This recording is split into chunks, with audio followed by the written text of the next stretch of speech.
teman-teman, welcome to my channel. Jadi hari ini saya kepengen membahas dan juga menjawab pertanyaan teman-teman semua yang banyak banget bertanya kepada saya. Pertama-tama sebelum saya mulai channel saya cuma mau kasih tahu dulu, ini gigi saya ompong. Soalnya waktu sebelum aku mau pergi oplas, yang terakhir aku tuh sempat cabut gigi dengan tujuan nanti kalau aku balik oplas, aku mau pasang kawat. Nah, tetapi sekarang ini aku sedang diisolasi 14 hari, jadi aku nggak bisa kemana-mana. Dan juga barusan dokter saya kemarin nelpon bilang karena corona klinik ditutup sampai bulan Mei, dan sampai Mei pun aku nggak tahu kapan aku bisa dapat jadwal appointment gitu. Jadi kalian akan lihat aku ompong seperti ini berbulan-bulan karena aku nggak tahu guys sampai kapan aku corona ini berakhir dan juga sampai kapan kliniknya buka gitu. Jadi aku cuma berdoa, berharap yang terbaik, semoga kliniknya cepat buka, corona bisa cepat berlalu, biar aku bisa cepat-cepat pasang kawat dan kalian gak usah ngeliat aku ompong seperti ini. Oke. Jadi mari kita lanjut langsung ke pembahasannya, oke?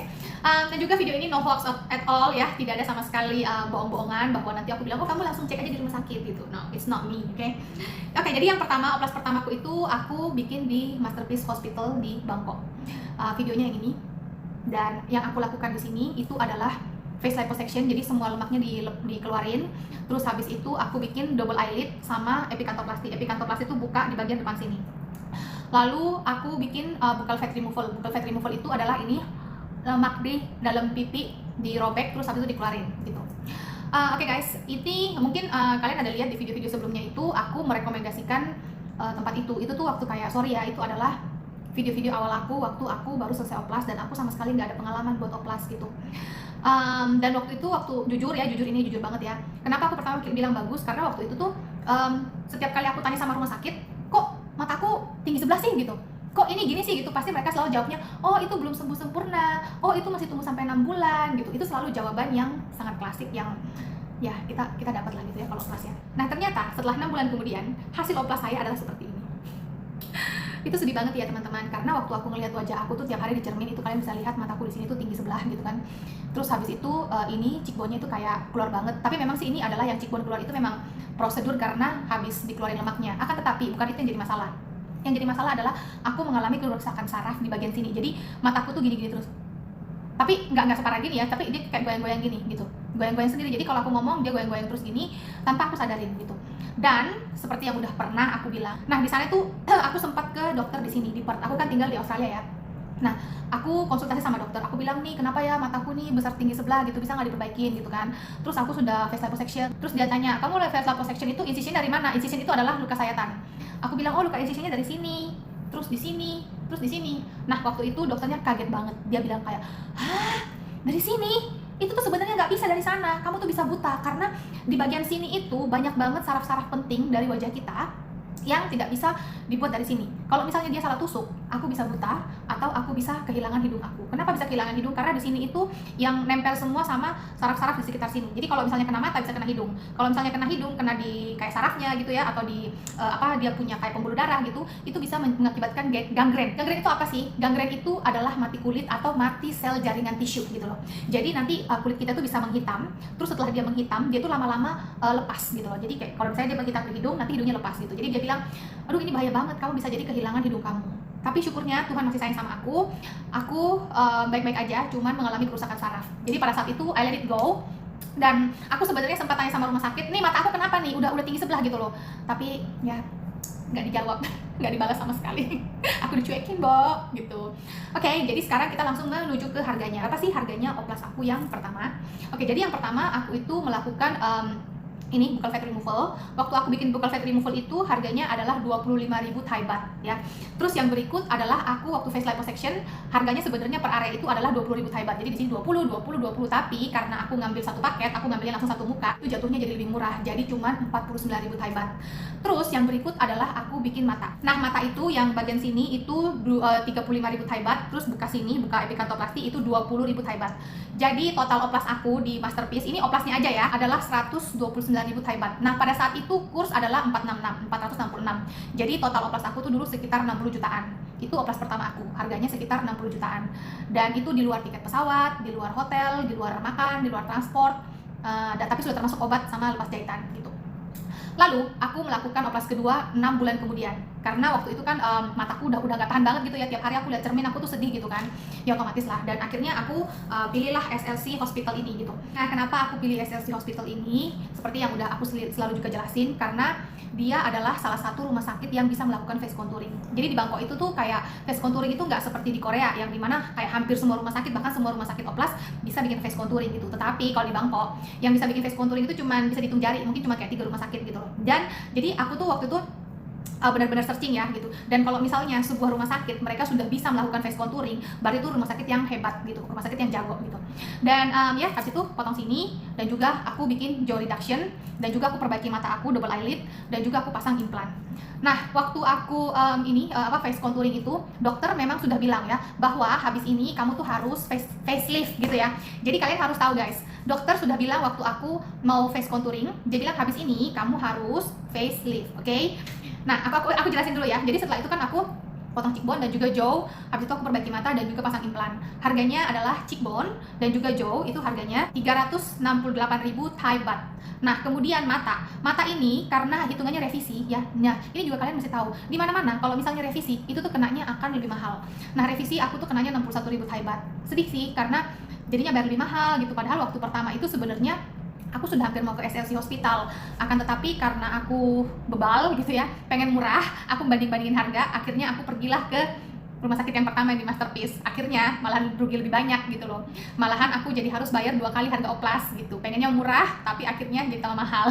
Ini pengalaman aku ya, dan ini penting banget buat kalian juga gitu.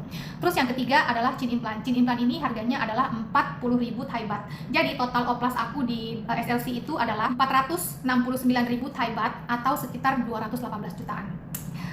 Mahal sih, cuman aku nabung ya, jadi kalian jangan berpikir oh dia punya banyak duit dan lain segala macam. Aku nggak kaya kok teman-teman, aku juga orang biasa, aku cuma ibu rumah tangga biasa yang kepengen cantik ya, kepengen cantik seperti para wanita-wanita pada umumnya. Jadi buat oplasku ini aku tuh kerja dan juga nabung gitu. Nah, yang berikut adalah oplas aku yang ketiga kali di Korea. Oke, ini mungkin buat kalian juga sekedar informasi. Kalau misalnya kalian oplas sampai berkali-kali ketagihan nih. Aku udah bilang berulang-ulang kali, ini bukan ketagihan, tetapi setiap oplas itu ada prosedurnya dan ada efek sampingnya gitu. Jadi contoh dari wajah yang gendut gitu ya, terus lemaknya disedot, itu otomatis kan isi dalam pipi kita, dalam wajah kita ini kan berkurang, otomatis kulitnya turun gitu. Terus habis itu aku melakukan face contouring lagi. Face contouring itu potong cheekbone, potong jawline. Nah, otomatis kulitnya tambah turun lagi gitu, jadi tambah kendor gitu loh. Makanya dokter sudah bilang setelah ini harus melakukan facelift, karena memang itu sih udah kayak kendor banget gitu ya. Nah, oke, jadi di Korea aku melakukan facelift, ditarik sini kulitnya, terus habis itu fat graft, diisi lemak. Jadi fat graft itu adalah lemak diambil dari bagian tubuh kita yang lain, bisa dari perut, bisa dari paha. Nah, aku pilihnya waktu itu dari paha, jadi diambil dari paha, terus habis itu dipindah ke wajah. Banyak yang nanya, apakah fat graft itu bisa bikin wajah kita jadi cabi? Sebenarnya enggak. Jadi gini, kita kan kadang kita berpikir loh, muka saya ini udah gendut gitu loh, udah cabi gitu. Kenapa aku harus kenapa orang itu kadang berpikir gini, kenapa harus liposuction lagi terus diisi lagi lemaknya? Nah, ini di sini saya jelasin. Kenapa harus liposuction dulu? Karena kalau misalnya langsung ditarik terus masih ada lemaknya, kayak mukanya masih cabi seperti muka saya gini, itu nanti hasil faceliftnya tuh nggak akan maksimal. Itu yang pertama. Terus yang kedua, kenapa setelah lemaknya disedot mau diisi lagi sama lemak? Karena seringkali seperti ini, lemak itu dia itu tempatnya itu tidak pada tempatnya gitu loh. Jadi kebanyakan lemak di sini, terus sampai kita itu ada smile line di sini, terus ada lemak di sini, lemak di sini, yang bikin kita itu jadi kayak kelihatan tua gitu loh. Sedangkan itu yang harus disedot dulu, lalu kemudian lemak diisi kembali dengan cara fat graft ke tempat yang tepat. Paham kan? Tempat yang tepat itu kayak apa sih? Kayak di sini diisi lemak, terus habis itu di smile line diisiin lemak, terus habis itu di sudut bibir diisiin lemak, di dagu gini diisiin lemak gitu, terus di hidung juga bisa diisiin lemak, di bibir juga bisa diisiin lemak. Terus kan biasa ada kayak gini kan garis di sini, bukan di bawah mata sini ya, di bawah sini, ini namanya Indian band. Dulu aku punya Indian band itu. Nah, ini di Indian band itu yang diisi lemak. Terus di bagian mana lagi yang bisa diisi lemak, yaitu sini mata. Nah, ini kan mata sini, biasa ada orang itu yang matanya itu cekung gitu kan. Nah, itu bisa diisi dengan lemak gitu. Jadi makanya kenapa harus disedot dulu lemaknya, terus habis itu diisiin lagi kembali. Itu karena lemak yang ada di wajah kita, lemak alami yang ada di wajah kita, itu biasa suka salah posisi, tidak pada tempatnya gitu. Jadi disedot, lalu kemudian diisi lagi kembali ke tempat yang tepat gitu. Bisa nggak sih kalau misalnya lemak dari wajah kita yang sudah disedot, terus habis itu diisi lagi kembali ke sini? Nggak bisa. Kenapa? Karena kualitas lemaknya itu berbeda gitu. Yang paling bagus itu adalah lemak yang di paha sama perut. Kenapa? Karena kalian bisa tahu kan, kalau misalnya lemak di paha kita sama di perut kita nih yang kayak bandel banget gitu loh, kita udah olahraga setengah mati, udah ngapain gitu kan, itu lemak gak mau aja hilang gitu, udah diet gitu kan. Nah makanya itu lemak yang sangat bagus dipakai untuk di wajah gitu. Nah langsung harga ya, harga. Jadi facelift ini tarik wajah itu harganya adalah 11 juta won. Tapi ini full facelift, oke? Punya aku ini full facelift. Full facelift itu yang dimana? Yang dari sini, tarik sini, sama ini sampai sini chin aku, ini chin ditarik juga. Kalau leher itu harganya lain lagi, itu harganya 13 juta. Kalau yang cuma di bagian sini aja mau ditarik itu harganya 8 juta gitu. Nah punyaku ini adalah full facelift, jadi dia tarik sini, dan juga sini gitu. Itu harganya 11 juta won. Lalu yang berikut fat graft. Fat graft aku itu aku ambil yang 2 sesi. Nah 2 sesi itu apa sih? Jadi gini, fat graft itu kita masih disimpan lemaknya setelah 3 bulan kita post surgery gitu loh. Jadi gini kita misalnya disedot lemaknya kan, ada lemak yang lebih nih, lemak lebih itu disimpan sama rumah sakit dalam jangka waktu cuma 3 bulan. Kalau misalnya dalam 3 bulan kita tidak kembali ke Korea untuk melakukan touch up, lemak itu nanti dibuang gitu loh, karena lemak itu sudah nggak bisa dipakai lagi buat wajah kita gitu, karena kualitasnya udah jelek gitu. Karena nanti kan kalau misalnya terlalu lama, masalahnya adalah emboli lemak. Nah, ini kalau fat emboli ini sangat berbahaya. Jadi dia tuh nanti yang menyebabin wajah jadi jendul-jendul gitu loh, kayak ada biji-bijinya gitu. Nah, karena aku nggak yakin bahwa aku akan kembali lagi dalam waktu 3 bulan, jadi aku tuh ngambilnya yang 2 sesi tapi collect new. Collect new itu apa? Jadi nanti waktu aku datang lagi ke sana, aku tuh ngambilnya lemak yang baru gitu. Nah, untuk fat graft, untuk ngambil lemak yang baru itu harganya adalah 6 juta won. Kenapa aku belain ngambil yang 6 juta won? Karena aku berpikir aku belum tentu juga kan ke Korea dalam waktu 3 bulan gitu, daripada aku spekulasi gitu kan, tahu aku nggak bisa kembali dalam waktu 3 bulan, mending aku bikin yang ambil baru. Dan juga lemak, biar bagaimanapun kalau misalnya udah disimpan 3 bulan, kayaknya enakan ngambil yang fresh ya gitu. Itu yang ada dalam pikiran aku gitu. Nah yang berikut adalah epikantoplasti. Aku tuh dulu sudah pernah melakukan epikantoplasti, tetapi hasilnya kayak gini. Jadi benar-benar nggak kelihatan gitu kan. Nah aku buka di sini, nih dibuka, kalian bisa lihat ini masih ada jahitannya dikit tuh. Lalu kemudian aku melakukan lateral kantopeksi. Lateral kantopeksi itu adalah ini, buka sudut belakang sama bawah. Tetapi ada bedanya dengan dual kantoplasti. Dual kantoplasti itu juga buka sudut belakang sama bawah. Tetapi kalau dual kantopeksi itu bagian sininya tuh diangkat. Jadi dia tuh kayak ngangkat gini loh. Jadi gini. Ini makanya ini kayak keangkat gitu ke atas. Gitu. Nah, epikantoplasti di Korea itu memang agak mahal ya. Harganya itu 2 juta won. Terus kalau lateral kantopeksi harganya 3 juta won. Ini memang mahal gitu, cuman menurut aku pribadi, karena aku udah jauh-jauh sampai ke Korea, kenapa nggak satu kali aku ngambil yang paling bagus sekalian gitu. Nah, total oplas aku di Korea itu adalah 23 juta won, atau dirupiahkan untuk kurs sekarang ini lagi 13 ribuan ya kalau aku nggak salah ya, itu sekitar 305 juta rupiah. Mahal ya teman-teman, tapi ya mau bagaimana lagi demi kecantikan paripurna. Menurut aku segala sesuatu itu harus ada pengorbanannya gitu. Ya kita mau cantik ya harus ada pengorbanannya gitu loh. Mungkin banyak yang bilang skincare aja udah cukup gitu. Trust me, aku udah skincare, aku udah yang beli produk muka yang jutaan, yang kayak disetrika-setrika ini, yang spa itu, yang mahal yang kalian pasti tahu. Aku udah pakai segala macem, aku udah Hifu Ultera yang 25 juta, aku udah skincare yang pokoknya apa aja deh yang orang bilang bisa mengencangkan kulit, udah aku coba. And it didn't work on my face. Jadi aku udah cukup gitu ya. Aku udah coba segala-galanya, tidak ada yang bisa mengalahkan facelift. Jadi total oplas aku dari awal sampai sekarang yaitu harganya adalah 583 juta untuk wajah ini aja. Ini lagi yang aku mau bilang, aku tuh nabung. Jadi kalian harus tahu bahwa aku juga kerja, aku juga nabung gitu loh. Aku ini bukan orang kaya, tetapi karena aku punya goal, aku punya tujuan, jadi aku kerja dan juga aku nabung buat oplas gitu. Nah, sekarang aku mau bahas sedikit mengenai facelift aku. Facelift kan ada macam-macam ya. Ada yang namanya full facelift ini, smash facelift. Ada yang namanya endotyne facelift. Ada yang namanya kayak perawatan-perawatan, Hifu Ultera dan lain segala macam yang seperti itu. Ada yang namanya tarik benang gitu ya. Oh, tarik benang aku nggak saranin ya guys, so please don't do that. Nah, oke, kita lanjut. Smash facelift itu adalah ini. Jadi, aku kasih lihat sama kalian. Ini dipotong dari sini ya, terus habis itu turun ke bawah telinga aku. Makanya kalian lihat di sini telinga akunya ada garisnya, karena ini dipotong dari sini, dipotong dari sampai ke sini, ini sampai sini, mungkin kalian bisa lihat juga ini. Terus sini. Nah, itu adalah manual facelift. Jadi sekarangnya itu bener-bener dibuat sebisa mungkin sama dokter, setersembunyi mungkin. Dan juga kan ada rambut seperti ini, jadi bisa ketutup gitu. Nah, ini apa sih bagusnya? Smart Facelift ini tuh dia tuh mengambil sampai 4 lapisan di bawah kulit kita. Jadi ototnya, jaringannya semuanya tuh diangkat gitu ya. Jadi dari dalam ya, dari dalam diangkat terus habis itu dijahit. Nah, itu dijahitnya dari dalam. Nanti benangnya itu akan kayak meleleh gitu dengan sendirinya. Lalu kemudian kulit kita ini ditarik lagi, terus habis itu kulit yang lebih itu nanti dipotong dan dibuang gitu. Jadi makanya ini kayak kencang banget di sini. Kalau kalian lihat ini masih bengkak banget. Karena ini nih belum 1 bulan ya. Ini baru kayak 20 harian gitu. Jadi masih kayak kencang banget. Kalau kalian lihat masih kayak canggih banget. Ini karena masih bengkak di sini gitu.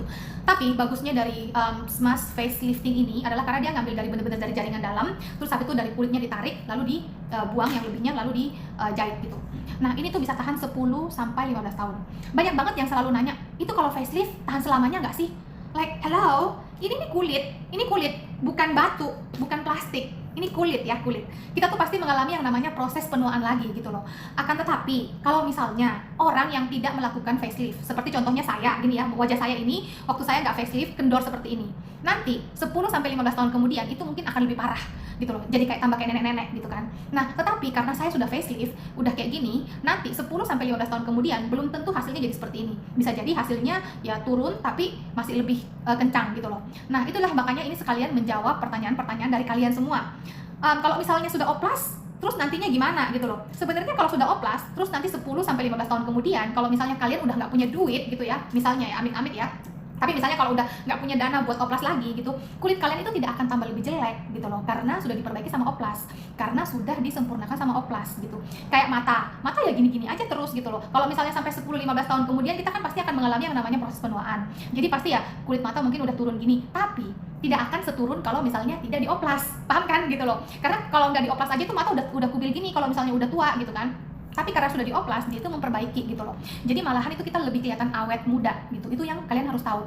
Nah, kayak kulit gini, kalau nggak dioplas, itu mungkin 10-15 tahun kemudian udah kayak tua banget. Tetapi karena sudah dioplas, setelah 10-15 tahun kemudian, di saat aku mungkin umur 50 tahun, mungkin aku masih kelihatan seperti umur 30-an gitu. Nah, berikut adalah fat graft. Fat graft, aku mau kasih tahu sama kalian di mana aja yang diisi di wajah aku. Bagian yang diisi itu adalah jidat sini, biar dia kelihatannya jenong gitu. Habis itu adalah Indian band sini. Habis itu sini smile line aku. Jadi kalian bisa lihat ini. Wajahku kayak gak ada smile line-nya karena sudah diisi fat graft di sini. Terus habis itu bibir. Baru habis itu dagu sini. Lalu kemudian adalah hidung. Jadi hidung itu bisa di fat graft. Tetapi hasilnya itu tidak akan seperti pada saat kamu filler. Jadi ekspektasinya jangan terlalu berlebihan waktu kamu fat graft hidung ya. Karena fat graft itu benar-benar seperti mentega yang soft banget gitu kan. Sedangkan kalau misalnya filler, dia itu komposisinya lebih keras gitu. Oke, sampai saya di sini paham ya. Nah, kenapa aku mau taruh di hidung? Karena aku pribadi tidak mau ngapa-ngapain hidung aku. Aku nggak mau pasang implan, aku nggak mau oplas hidung aku gitu kan. Dan aku juga nggak mau filler hidung aku. Jadi aku cuma bilang sama dokter, dok coba deh isi fat graft aja gitu loh. Nah, kalau kalian lihat ini, nggak terlalu berubah dengan awal-awal hidung aku. Karena memang fat graft itu benar-benar sangat soft banget. Nah, ini cuma gini doang gitu. Dan juga di bibir ya, karena aku nggak mau, sekali lagi aku nggak mau untuk filler bibir kalau aku bisa gitu ya. Karena apa? Karena filler bibir itu cuma temporary doang gitu loh. Dan juga filler kan sudah aku bilang filler itu bisa lari kemana-mana gitu. Nah, jadi filler itu daripada filler, menurut aku pribadi lebih baik aku fat graft. Makanya aku fat graft bibirku, meskipun hasilnya tidak semonyong habis filler ya, tidak seseksi habis filler, akan tetapi ya oke lah gitu. Nanti kan ada touch up kedua, isi lagi aja di bibir gitu. Nah, kalian harus tahu kalau misalnya untuk bibir, hidung sama kelopak mata itu tuh ada tambahan 1 juta won lagi. Akan tetapi karena aku udah ngambil banyak buat oplasnya, jadi sama dokter aku tuh dikasih free ini ngisi, nggak perlu tambah uang 1 juta won lagi atau sekitar 13 jutaan. Jadi sama dokter udah, ya udahlah nggak apa-apa lah, kasih aja semuanya satu paket sama kamu gitu. Makasih dokter, baik banget deh. Nah, berikut yang aku pengen bahas sama kalian. Kalian kan tahu aku sudah 3 kali oplas, 2 kali di Bangkok, 1 kali di Korea. Ini pengalaman aku pribadi ya guys, bener-bener nggak ada aku mau lebih-lebihkan atau mau aku lebay-lebaykan gitu ya. Dan kalian sendiri tahu kan aku ini orangnya bener-bener apa adanya banget gitu loh. Kalau nggak enak aku akan bilang nggak enak, kalau memang sakit aku akan bilang sakit gitu. Oke, jadi waktu di Korea ini pengalaman aku yang sangat amazing. Yang pertama oplasnya tuh nggak sakit sama sekali. Aku jujur waktu aku masuk ke ruang oplas itu aku tuh kayak santai banget, aku tuh kayak whatsoever, just do everything that you want gitu kan. Dan waktu itu mereka tuh kayak lembut banget, gentle banget gitu sama aku. Dan aku nggak tahu waktu kayaknya udah disuntik itu, yang pas disuntik di nadi sini aja agak sakit gitu kan. Terus aku tuh sempat kayak, ini udah dibikin ya mataku ya gitu kan, padahal udah digini-giniin gitu. Aku nggak ngerasain apa-apa sama sekali gitu loh. Dan aku tuh yang kayak, ini lagi dikerjain gitu ya. Dan kan waktu aku fat graft ini tuh kan lemaknya kan diambil dari paha. Nah, waktu lemak diambil dari paha itu lokal anestesi. Jadi aku dalam keadaan sadar, jadi dibikin mata sama pahaku, aku dalam keadaan sadar gitu. Yang aku rasakan tuh cuman kayak pahaku digini-giniin aja gitu, kayak ada yang gosok-gosok gitu loh. Nah, tapi nggak sakit sama sekali, aku sampai bingung, ini udah oplas ya gitu. Nah, nggak lama aku tuh ketiduran gitu loh, mungkin karena dikasih anestesi tidur gitu ya. Aku udah tidur, pas bangun itu udah selesai semua. Dan menakjubkannya, karena aku pergi oplas itu kan sama klienku dan aku sendiri gitu, karena timku pada batal semua. Nah, waktu itu jadi aku benar-benar sendiri kan, itu nggak ada rasa sakitnya sama sekali. Waktu aku bangun, yang aku rasakan itu cuma sakit leher sama kayak kering banget mulut aku, dengan aku tuh kayak agak sempoyongan gitu, kayak agak fly gitu lah ya. Itu doang. Dan beberapa jam, mungkin kayak 5 jaman gitu setelah efek anestesinya benar-benar hilang, itu tuh di telingaku sini baru terasa kayak sakit gitu loh. Tapi sakitnya itu tuh cuman kayak, aku kasih skor 4 lah ya gitu. Itu sakitnya cuman gitu aja, kayak telinga kita nih kayak kejepit gini terus gini loh. Kayak gini kan, ini kan kayak kejepit gini terus gitu loh, kayak nggak nyaman gitu loh. Gitu doang rasanya gitu. That's it gitu loh. Sampai aku pikir ini telingaku kejepit ya. Dan aku pikir oh ya bukan, ini kan habis dibelek di sini ya gitu. That's it gitu guys. Beneran itu beneran that's it, itu beneran yang kayak itu doang rasanya gitu loh. Tapi agak mengganggu sih memang, sampai aku sempat nggak bisa tidur gitu. Tapi keesokan harinya setelah aku keluar dari rumah sakit, rasa sakitnya itu gak ada sama sekali, bener-bener gak ada rasa sakit sama sekali. Sampai aku kaget, aku sampai jalan dari rumah sakit ke hotel, aku kayak tanyain mau dianterin gak gitu kan pakai mobil. Aku bilang gak usah, aku bisa kok ini, aku bisa pulang kok ini. Dan aku bener-bener jalan gitu, aku jalan pulang ke hotel. Dan setelah aku sampai di hotel baru aku sadar, oh chargeran aku ketinggalan di hotel, dan juga baterai handphone aku sudah tinggal sedikit, dan aku gak bisa hidup tanpa handphone aku gitu loh. Jadinya aku setelah itu beberapa jam kemudian, setelah sampai di hotel gitu, aku jalan lagi kembali ke rumah sakit gitu buat ngambil chargeran aku. Dan aku merasa kayak biasa aja gitu loh, kayak nggak sakit sama sekali gitu. Aku kayak wow, amazing gitu kan, soalnya bener-bener nggak ada rasa sakit sama sekali. Ini yang aku bener-bener pengalaman yang sangat menakjubkan yang aku rasakan dari Korea gitu. Soalnya waktu dari 2 surgery aku di Thailand ya, itu waktu aku bikin mata itu kan lokal anestesi, itu aku bener-bener kayak tegang banget, sakit ya, waktu disuntik itu kayak sakit, aku sampai nangis gitu. Terus yang badanku yang waktu di ruangan operasi itu aku yang kayak gini, kayak kunci badan gitu, yang bener-bener kayak tegang banget gitu. Kayak aku bisa ngerasain waktu dokternya itu kayak mulai potong gitu, mungkin pakai potongnya tuh kayak laser gitu ya, kayak tet gitu. Aku ngerasa kayak gini-gini, terus aku bisa cium kayak bau gosong gitu, kayak bau daging kayak dibakar gitu ya, kayak kalau misalnya kalian pakai raket nyamuk gitu, kalian bisa cium bau-bau yang kayak pas gosong kayak gitu, seperti itu bau gosongnya. Dan itu tuh bener-bener tegang banget gitu loh. Nah, waktu di Korea itu nggak ada sama sekali rasa tegang seperti itu, dan tidak ada sama sekali sakitnya. Makanya aku sampai bingung, ini mataku udah dikerjain apa bukan, apa belum gitu loh. Itu hebatnya Korea yang pertama. Yang kedua adalah wajah aku. Mungkin kalian pada nggak tahu, tapi wajah aku ini sangat nggak sinkron. Jadi dia itu kayak miring gitu ya.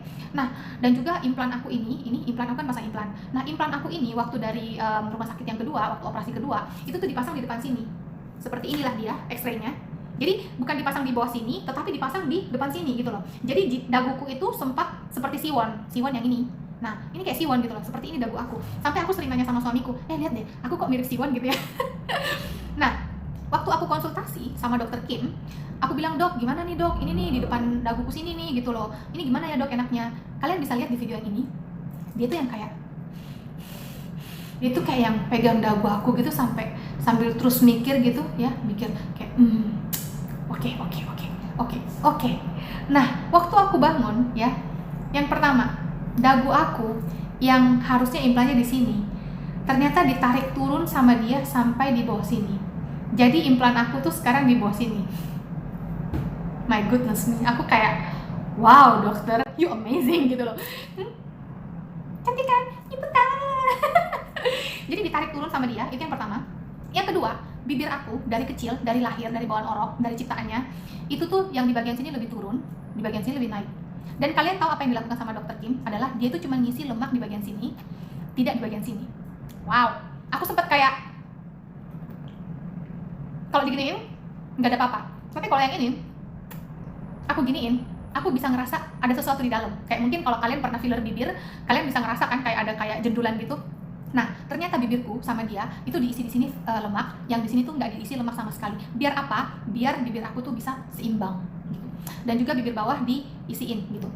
Dan ini yang aku takjub ya. Jadi daguku diperbaikin sama dia, bibirku diperbaikin sama dia. Bibirku diperbaikin sama dia, dan juga mata aku. Jadi gini, ini kan aku memang dari sananya, dari ototnya gitu ya, kalau aku gini itu kayak agak tinggi sebelah gitu.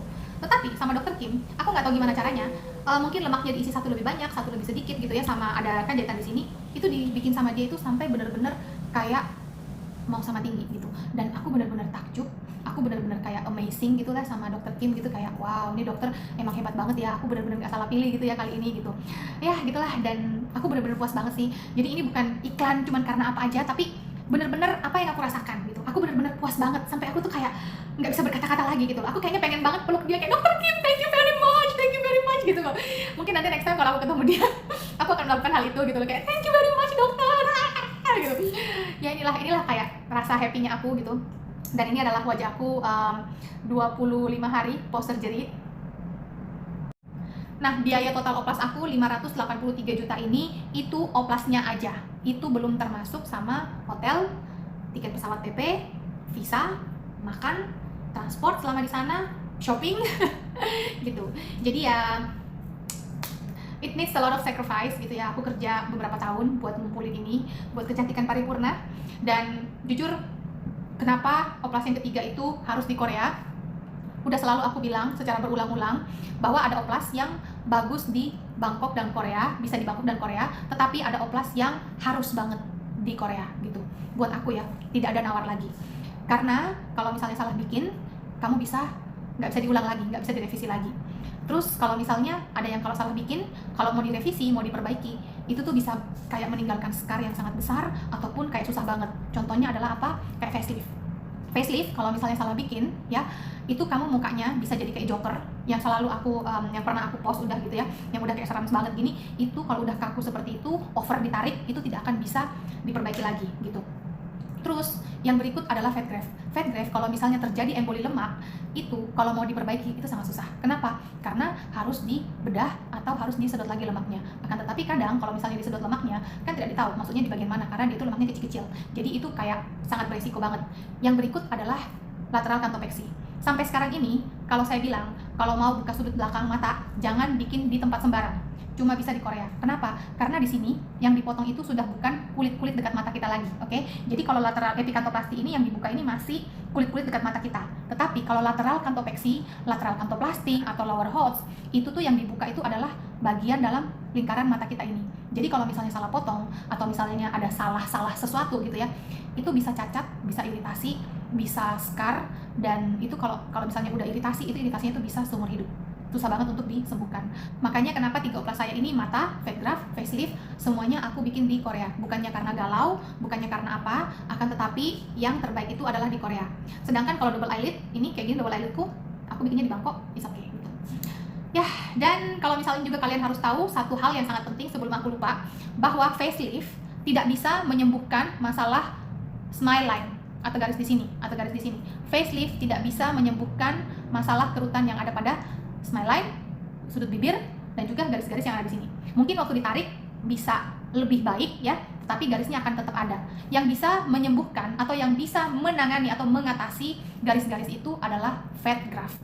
Makanya facelift harus selalu dibarengin atau sebaiknya dibarengin dengan fat graft. Kenapa? Untuk lebih sempurna gitu. Jadi kalau misalnya habis facelift ada garis-garis di sini, itu bisa diisi lemak di sini. Terus habis itu kalau ada garis yang di sini, bisa diisi lemak di sini. Kalau ada di Indian Bank, bisa diisi di sini gitu. Jadi itu yang sangat penting. Terima kasih teman-teman sudah menonton video saya hari ini. Saya harap dari video ini kalian bisa mendapatkan edukasi yang kalian butuhkan mengenai oplas. Nah teman-teman, untuk video berikutnya saya akan berbagi sama kalian. Saya akan menjawab pertanyaan-pertanyaan kalian mengenai oplas yang kalian pernah post-post di komen-komen. Nanti akan saya pilih dan juga akan saya jelaskan di sana. Nah inilah dia hasil oplas aku. Bye bye.